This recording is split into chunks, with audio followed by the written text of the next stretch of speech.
wale tulikuwa nao wakubwa wetu, tulikuwa tunapigwa vibaya huko ghetto. Mtu tu anakupata na karedio kanatoshana hivi ka Walkman, anakuambia kijana aleta, anakunyang'anya. Yani nilikuwa na feel vibaya. Unapata mtu, kuna jamaa fulani lakini aliuliwa na polisi. Nilikuwa naudhika juu sizi yangu mdogo anakuanga mrembo. So alikuwa anamtaka cha nguvu. Sasa hizo sikuwa na uwezo. Nilikuwa najiambianga mimi nikishika gani lazima nimpige. So ulimpiga? Hapana. Askari walimpiga sababu pia alikuwa ngana gani. Alikuwa ni mwizi anasumbua watu huko. So lakini kuna shemeji yangu mwingine mwenye ameoa sister yangu. Alikuwa kichwa ngumu but si mwizi. Akaendanga akaongea na huyo msee. Huyo msee akaacha kusumbua sizi yangu. So ilikuwa inaniuma. Mimi saa zote nilikuwa najiambianga mimi nikishika gani lazima ndampiga. But ikakam haiku happen, ilipata askari washamshughulikia. Nikuulize just a little bit about your wife. Wife wako at that time alikuwa anafanya kazi gani? And did she ever try to stop you from this life of crime? Yeah. Wife yangu amecheza part sana kubwa kwa mimi kunichange. Cause saa zote ananiambianga hii kitu si poa. Alikuwa anakuambia at that time? Alikuwa ananiambia si poa. But nashindwa sasa. Sina vingine yani. Hii ndio naona tu yani ndio naweza pata do. Anajaribu kuniongelesha but namwambia ndawacha. So pia yeye alikuwa anachoka na design ya mimi saa zote kuhamahama. Saa zote hatuwezi ishi mahali kama tujahama. Ya na kuchenche line nini. Ilikuwa tu ni life ngumu. So saa zingine unapata kwenye tulikuwa tunaenda kama sasa tunaamua tunaenda kukajak magari, tuseme kwa mfano kama Coast, hizo mabasi. So we have to, tulikuwa tumebayadi kagari. So tulikuwa tunafuatanga hiyo gari. So penye watu wetu wameshalipa hiyo gari, tunaenda penye imefika ati mambo ya kukunywa maji ama watu wanaenda kwa macho, tunapatia na magana hapo. So tunafuata hiyo gari. Sisi au wakishatoa huko order, sisi tutakuja na gari kubwa. Na sasa mlikuwa mnachagua, how are you choosing who to attack and where to attack? Mlikuwa mnachaguaje? Mimi sana sikuwa na believe ati job ya kuchorewa na mtu. Nilikuwa na believe tu mimi mwenyewe kujiangalilia. So nilikuwa naenda tao. Tulikuwa tunaenda tao. Unapata maybe kasa ni January hivi ama kitu kaa January. Saa zingine unajua kuna kuanga watu kudu tuna target ma uniform, ma bookshop, ma petrol station hizo, supermarket. But nilikuwa na lose watu. Yeah. Na sasa nikuulize, polisi waliwahi kukushika at any point? Wajai nishika cause hawakukushika. Nishaishikwa but si ile ati nimeshikwa ati nimefanya kitu. Ile touting tu, kitembea tu, hiyo tu. Na si ati ile umeshikwa ati na noma umefanya. Juu mimi mara mingi hata nikiiba siku ati na ile kiburi ati ya watu mtaa. Mimi hata watu wa mtaa walikuwa nasikia ati naiba wanasema ni uongo cause nilikuwa mpole. So sikuwa na ile kiburi ati ya kuonesha watu ati mimi nataka taito ama kunyang'anya watu ati sababu nataka sifa. Nilikuwa nafanya cause yani nilikuwa kwa giza juu sikuwa na dhani ati ama yani hiyo ndio nilikuwa naona wewe ati naweza faulu nayo. Yeah. Tunataka kuchukua break nyingine lakini tukirudi I want us to go deeper into your story. You were breaking into homes. Yeah. Like you mentioned, you were robbing different people, but we want to understand, some of those experiences that you had.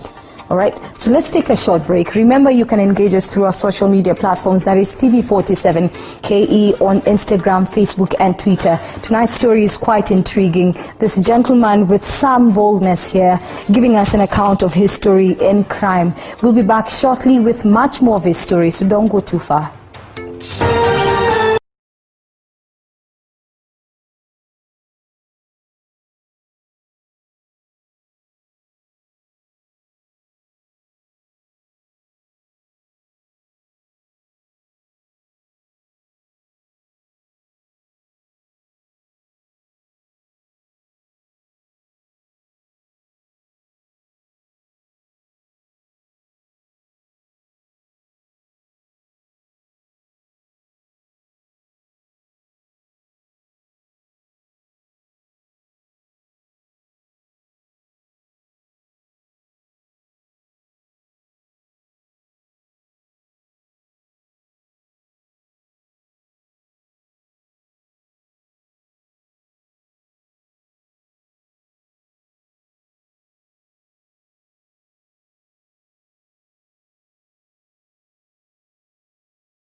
Welcome back. If you just joined us, you're watching Saturday Confessions right here on TV47 with me, Leangari. Of course, as you have been watching today's interview, quite intriguing. We have Joseph Kinyanjui in studio, and before we took a short break, he was giving us an account of some of the incidences where he robbed people, and of course how he felt about the things that he did in the past is something that we want to actually just get from him. Kinyanjui, ukifikiria yale yote ulifanya, you know, robbing people in their homes, carjacking, yeah? How do you feel about this when you think about your past? Na feel mbaya cause yani ni uonanga nilikuwa kwa giza, cause if sahi nikiangalia kuna watu walipitia shida and wamemake kwa life, so mimi nikiangalia venye nilikuwa nafanya naona yenyewe nilikuwa kwa giza, na cause venye penye God amenitoa siwezi penda mtu mwingine akienda hapo. Cause watu wao hujuanga wizi, wanaonanga tu mtu tu ni kuiba nini, but ukiingia kwa wizi ni dangerous sana kwa life yako na pia kwa familia yako. Kama mimi mwenyewe wenye niligrow nao kwa mzazi mwenye si wangu, cause kwangu kwetu hakukuwa na food, unapata ule tuligrow na walika mingi tukaanza kugeuka na sisi wenyewe, so juu ya bunduki. Cause kama incident moja ya my friend, tulikuwa tumeenda mahali works, so nao mavijana tulikuwa nao tumegrow pamoja, yani tunajiita ni kasi ni my brothers. So tulipoenda tukarob tukakam, walipo kuna day ilifika tukawaambia kuna phone ilikuwa imebakingi kubwa waende wauze, kumbe hao ni yao ilikuwa ni gun. So my friend alipoenda kulala kwao waligojeanga alale, kumbe walikuwa wameshahamisha vitu, so walichukua pilo wakamwekelea kwa kichwa wakampiga kichwa. So ndio naonanga ule mtu unaita friend kwa hizi hakuna ufriend, ni noma. Na kwa sasa how many of your friends are still alive wenye mlikuwa kwa crime now? Hakuna, ni mmoja tu na alichenchingi. Yeah. So now Kinyanjui, because now you are a reformed man. Yeah. What happened that you decided to move away from being a robber and a crime offender in this case? Yeah. Venye nilipitia hizo shida mingi nilikuwa najiuliza ni nini hizi gun zote nimeshika, so hakuna kitu imenifaidi, ni ati kitu niko nayo sahi ati ninapumua tu. Mabeste wangu wamepigwa na hizo guns, kuna mali hata au mabeste wangu walikuwa wanakama wananiitisha gun na nimetoka naye mbali na mpe, so venye wanaenda wakidedi ikabaki ingi sasa hata sina gun, niko na buy sellotape nafunganisha na mambao hapo najifanya ni gun. So nilikuwa napitia nini ngumu sana, nikapatana na best yangu alikuwa anajua mimi bado niko na gun. Unajua ukiwa na gun, ukiwa mwizi utakangi kujionesha una hata ukirudi chini. So mimi nilikuwa natembelea huyo best yangu cause alikuwa ameniambia ako nayo, ni mnene ni namtembelea najifanya tu niko poa, na kama nambaia nyama na mdanganya hata nimetoka wax juzi Kisumu na niko na do na saa hizo sina, na nataka hiyo gana ako na. So akaniambia ako na G3, nikamwambia sawa ndampeleka wax. So niuka mingi siku ingine na gari nimekomboa, sina do hata nikukomboa nimekomboa.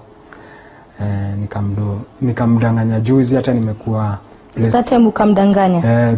Nimekuwa place fulani nataka hata nilibai gari, so akakuwa na ile exciting anataka nimpeleke. So yeye mwenyewe ndiye uniambianga alikuwa anakuambia that time ndio hii kitu twende wax. Sani uendanga naye na mrusha hiyo gun. na namwambia tusipatane. So nikiwa na hiyo gun, nikiendeleanga kwenda nayo, nilikuwa nafikiria yani kuchange juu life imekuwa ni ngumu. Nikuulize, hizo guns bado uko nazo ama what happened? Sasa ndio nakupatia story. Wenye nilikuwa nao walidedi nazo hizo ndogo. Ukapoteza zingine, zile zilibaki. Kufa nazo ikabaki G3. Sasa hii G3 nikiwa nayo kwa hati yangu na nani 2013 President Uhuru alikuwa anasema if uko na gun, juu saa hizo tulikuwa tunatakiwa na Al-Shabaab, if uko na gun ujisalimishe na urudishe. So nilikuwa nauliza mabeste wangu, ni aje, unaonaje? Juu kuna wale walikuwa wananitakia ni change, na wauliza unaonaje, mwingine ananiambia nikirudisha ndapigwa. Sasa ilikuwa pia naogopa, but ikakam.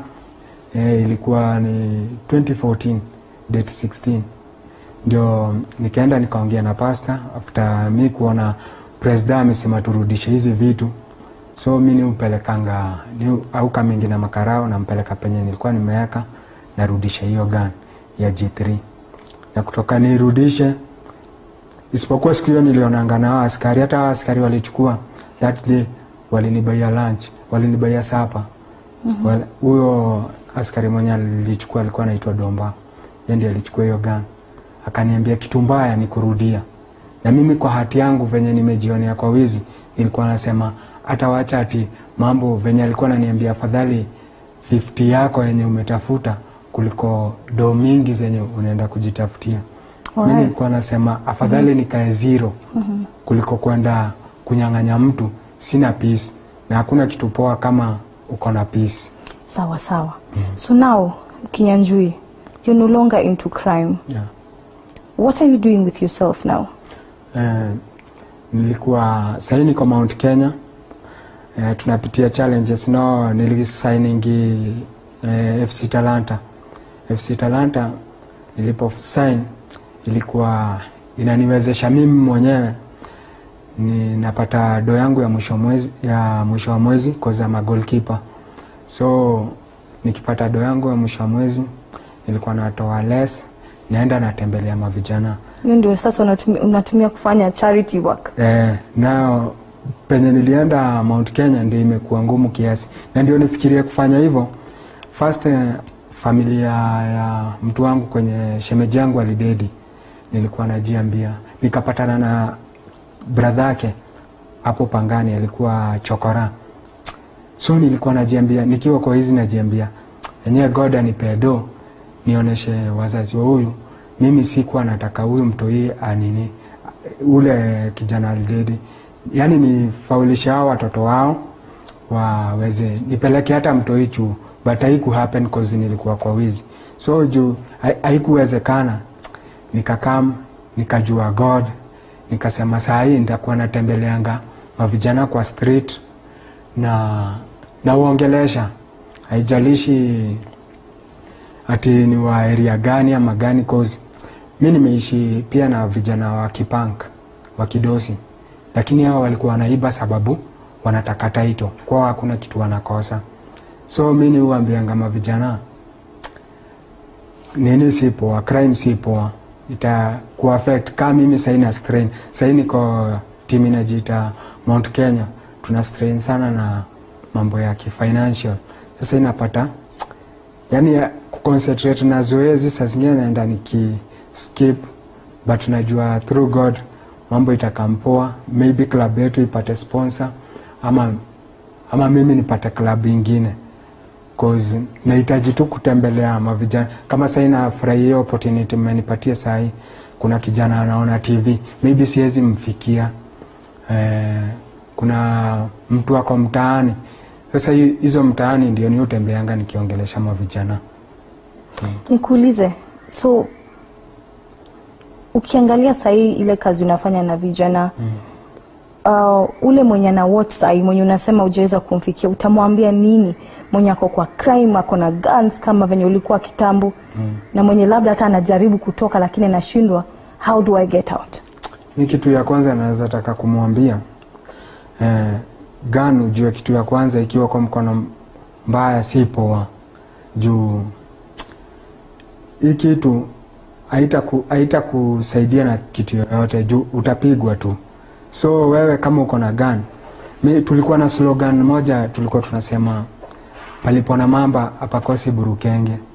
Sasa wenye walikuwa tunaenda wax wana give up juu wameona mtu amededi, wanajiondoa. Sasa tulikuwa tunachochana na huyo best yangu ni marehemu. Nilikuwa tunaambiana sisi ni mamamba.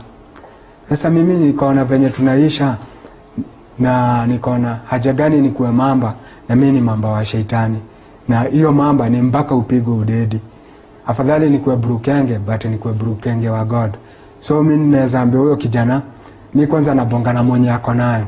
Huyo ako nayo arudishe na hakuna kitu ataulizwa. Mimi saa hii kutoka 2014 hakuna mtu yoyote amenikuta ati karao kuniuliza nini. Na usiacha ati mguu moja umeweka huku ingine huku, juu unasikianga mwingine alipigwa. Na sababu maybe unapata ako hapa ako pale. Ukidecide ni kuacha, wacha hii kitu na itasaidia life yako kabisa. Si lazima uibe. Thank you so much. Kinyanjui, historia yako manzi, it's very powerful. Na tunaomba uendelee kuongea na vijana and continue inspiring people. Thank you so much for being bold enough and courageous enough to talk to the whole nation about your story and also to talk to the young people. Thank you. Oh, you want to tell them where they can get you? Yeah, wanaweza kupata wapi? Kunipata juu kuna wale wanataka niongeleshe mayouth. Kwa Twitter najiita Joseph Kinyanjui 1, kwa Facebook najiita Joseph Kinyanjui. Napatanga message mingi sana za kuni encourage mavijana. Thank you. Thank you also for sharing your story. I appreciate it. Well, such an intriguing story there from Joseph Kinyanjui, who was once in full crime, deep in crime, and as he has told us now, he's a reformed person. And now he's determined to talk to young people and, of course, encourage them to stay away from crime. However, before we move away from this discussion, I just want to sample some of your comments. Some of you here have written to us on our social media platforms. This is from Facebook. We have Prince Gidi. He was saying, Ebu muulize alikuwa anatoa guns wapi? And I'm sure Joseph Kinyanjui has answered that, which was through different experiences where he would pick up guns from different people. And of course here Lucy Wamboi Maura says she is watching from Kikuyu Town. Lucy, thank you so much for being part of this conversation and this discussion we've been having with Kinyanjui. Also we have Maria Jackson, anasema hivi, anasema Kitui Town watching. He knew God through guns, that the God who favored MCH Chiki. I thank God for you, Kinyanjui. Well, that is from Maria Jackson. Thank you so much. Let your comments keep coming in. We'll be sure to sample your comments as we proceed. And remember the handles here. We have TV47KE on Instagram, Twitter, and Facebook. Let us also know where you're writing from and, of course, your name. However, let's just move on to another story here, quite related to the discussion tonight, where abolishment of death penalty in Kenya, being among the 29 countries in sub-Saharan Africa that retain the death penalty in law. Right now, the Supreme Court of Kenya declared mandatory death sentence unconstitutional, but did not abolish the death sentence. However, many Kenyans have continuously opposed the death penalty in all cases without exception, regardless of the nature or circumstance of the crime. Let's get more on this story. Kenya is among the countries with weak trust in the judiciary. Kama mimi saa nyingine nikipatikana kama nimeiba ataka kama kuku na funguliwa mashtaka saa hiyo. Some believing that prisons were built for the poor while the rich have a way of getting away with serious criminal offenses. Lakini kuna wengine sasa tunasikia kama wamefanya mambo mengine makubwa. Lakini tunaambiwa wanangojewa, tunangojea hata sijui inaendelea namna gani. Kusema kweli mimi hata sioni kama tuna serikali ambayo inamtetea mtu mdogo kama sisi, kwa sababu sisi tukifanya kosa ndogo hivi, maybe wewe ni hoka umeshikwa, unafungwa pale milimani, unafungwa pale kwa cell. The movie Just Mercy is based on a true story, carries the powerful message that the death penalty is inhuman and even one lone courageous lawyer can have a tremendous impact. It advocates for ending systemic injustice and for lawful policing and prosecution practices, criminal justice reform, and makes a powerful case for the abolition of the death penalty. The movie has obvious parallels here in Kenya. Movies like that, talking, those MEPs have just to meet people like you, to meet families and so on, just to realize as human being that actually, keeping the capital punishment on the books is wrong. But I think we see that in the movie, the guy, representing the state. It's a personal decision. Kenya is among 29 countries in sub-Saharan Africa that retain the death penalty in law. We have a process that's going on that could culminate in the tweaking of the constitution or changing of the constitution. I haven't seen these bodies come together to present a report calling for the abolition of the death penalty. And I believe it's time to move beyond the rhetorics, to move to action. To say, if we believe in the abolition of the death penalty, let's go out there to these forums where they're taking the public view and say, this is our stand, because we have the data to back us up from the public. The Supreme Court of Kenya declared mandatory death sentence unconstitutional, but did not abolish the death sentence. And even international standards say, if countries, and I like really the resolution, if nations are advised to move towards the abolition of the death penalty, but if by any circumstance you retain it, it is supposed to be for the rarest cases, and the evidence must be beyond reasonable doubt. The offender must have been accorded sufficient legal aid during the trial so that the judicial officer has absolute no doubt that the person being sent to death. And I don't think we can guarantee that. Amnesty International opposes the death penalty in all cases without exception, regardless of the nature or circumstances surrounding the crime. Aaron Kipkoech, TV47, Nairobi. Welcome back. If you just joined us, remember you are watching Saturday Confessions right here on TV47.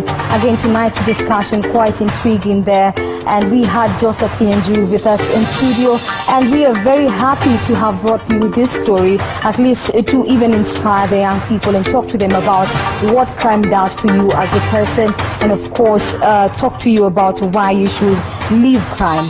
Well, remember, tonight's discussion does not end here. This discussion can continue through our social media platforms, that is TV47KE on Twitter, Facebook, and Instagram. Remember to tell us where you're writing from, and of course, leave us that comment. I'm very grateful for some of the comments that have been coming in from most of you who are watching. I have someone here saying Kinyanjui's story is very inspirational.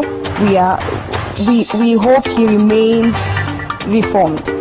We also have someone here saying, if I can just go through this, sorry about that. Someone else here is saying quite an interesting interview.